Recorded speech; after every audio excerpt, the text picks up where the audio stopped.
ازيكم يا حبايبي؟ عاملين ايه؟ بحبكم في الله. جمعة مباركة علينا وعليكم وعلى أمة المسلمين أجمعين يا رب. اللهم اجعلها جمعة مباركة بالخير والسعادة والهنا، ويحقق لكل واحد مطلب. عندي النهاردة بقى المنتج اللي احنا بنعمله كل شهر، من الشهر للشهر. تمام. أنا عندي هنا ربع كيلو بطاطس أو قشور أو صودا كاوية. تمام كده. عندي قشر ليمون في التلاجة رميه، بتاع السلطة، بتنجان، اي حاجة بعصر عليها ليمون، بحط القشر في التلاجة، بجيبه بغليه، باخد منه كوبايتين. تمام كده. عندي كمان 3 معالق ملح الاكل العادي، 3 معالق اكل. تمام. واحط كمان 3 معالق سكر.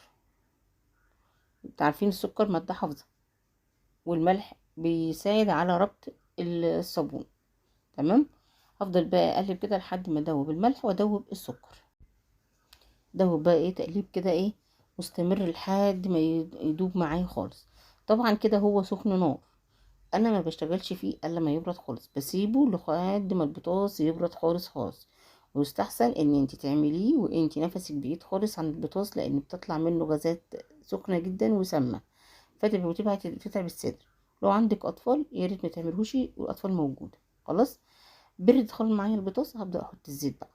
انا حطيت المره دي 9 كوبايات زيت. عايزه تقللي كميه الزيت مفيش اي مشكله، مو بس يا 7 يا 8 يا 9. انا زودت الزيت شويه المره دي. خلاص. ماشي كده اهو. خلص بقى الزيت كده. عندي بقى ايه تاني؟ عندي معيار كوبايه من بريل المواعين المعبأ، بريل اوكسي، اي اي مسحوق، اي حاجه سائل بتغسلي بيه، بس يكون معبأ عشان فيه ماده الفورمالين اللي هي بتحافظ على الصابون الوقت طويل. تمام. بحط كوبايه. وعندي جل شاور للغسيل، بحط برضو كوبايه. اي جل بتحطي اريال، اوكسي، برسيل، اي حاجه، برضو عبوه كوبايه. تمام كده. وبنحط خل على قد الزيت، بنحط خل، بنحط كل كوباية زيت بنحط لها معلقة خل. كده كل مكوناتي خلصت، كل المكونات حطيناها. نبدأ نعمل ايه بقى؟ تقليب مستمر وتقليب جامد جدا. عندك عايزة تحطيه في شفشق الخلاط مفيش اي مشكلة، دراعك وجعك اعملي شوية وروحي شوفي شغل بيتك، اعملي شوية واعملي اكل، اعملي اغسلي مواعين وسيبيه لحد ما ايه يربط شوية. تمام. عايزة بمضرب كهربا ماشي، انت بقى والحاجه اللي انت ايه ممكن تشتغلي بيها. انا اشتغلت كده بايديا شويه بالسيليكون كده، وايه حطيت مضرب البيض اللي هو العادي دوت. هفضل بقى اشتغل بيه شويه عشان انا دراعي وجعني. فايه هضرب ده برضو، بضرب بيه شويه واريحه شويه عشان ما يبص مني. بصي تقل الصابون بدأ يجمد دوت وبدأ يتصلب معايا شويه.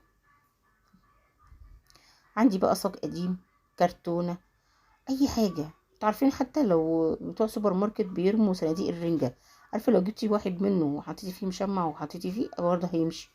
اه. والصاج ده قديم، حطيت فيه مشمع كده ونزلت بيه بالصابون. وحدوا الله وقولوا لا اله الا الله. اللهم صل وسلم وبارك على سيدنا محمد وعلى اله وصحبه وسلم. بعد نص ساعه هتلاقيه بدأ يربط. ما تسيبوهوش لحد ما ينشف خالص وبعدين تقطعيه، لا، اول ما تحسي ان هو خلاص بدأ يمسك شويه قطعيه، عشان لو جيت تقطعيه بعد ما بينشف بيتكسر. صلوا على الحبيب قلبك يطيب. اللهم صل وسلم وبارك على سيدنا محمد وعلى اله وصحبه وسلم. وصفه سهله وبنعملها، وانا بعملها من الشهر للشهر. بيكفيني الصابون ده لمده شهر واكتر كمان. بغسل منه الشرابات، بغسل منه اي بقعه في اي هدوم، بغسلها بيبقى تحفه وبينضف وبيبقى جميل جدا. الصلب اهوت. بصوا عندي ده قاعدة الازازة بتاعت المية الصغيرة، عملت بيها شكل كده، الشكل اللي انتوا عايزينه بقى باي شكل، ممكن بكعب كوباية كده بتعملي الشكل اهو.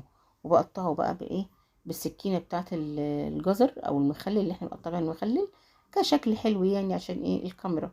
لكن هو في كل احواله ينفع، مش لا بشكل ولا بحاجة، بس احنا بنعمله ايه يعني حاجة تفتح النفس كده، وان انتي تشتغلي بيها، وحاجة للعين تشوفيها تبقى كويسة.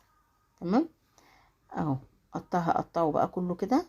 هو لسه ما نشفش النشفان التمام يعني، لسه فيه طريان شويه، فانا بقطعه عشان ايه؟ ينشف من كل الجهات. اقلبه بقى كده ايه على وشه شويه واوقفه شويه كده يعني. يعني بحاول بقدر الامكان بغير اتجاه الصابونه عشان تنشف خالص. اهي بصوا خط اهو الجزء بتاع الازازه ايه اهو.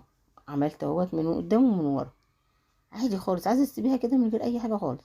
جربوا لكم بقى وتشوفوا الرغوه بتاعته تحفه. رغوه جميله جدا يعني. اي بقعه في اي هدوم انا بالجاف بالذات بدعكها وبسيبها شويه وبدعكها. ولا الالومنيا بقى بتخليه الالومنيا سلستين. بصراحه المنتج ده حاجه وهم في البيت.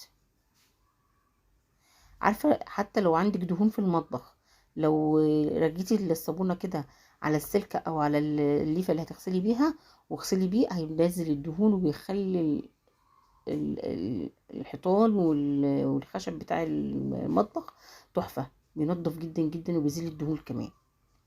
بصوا الرغوه بتاعته. بصوا حاجه كده خيال، حاجه جميله جدا وحاجه من البيت. قشر ليمون هنرميه، زيت قديم هنرميه، وبنعمل منه إعادة تدوير. وده معانا الصابون اهو. بصوا المنظر حاجة كده تحفة. طبعا الكرة اللي هناك ديت الجوانب اللي انا قطعتها، فانا عملتها كرة كده هاخد منها برضو حتت وبحطها في المية وبت ايه وبغسل منها. ماشي. بحط الصابونة باليومين 3 في قلب الجردل، بتقعد معايا وقت طويل وبغسل منها. يلا متنسوش بقى لايك واشتراك وكومنتوا حلو. بحبكم في الله. يلا سلام.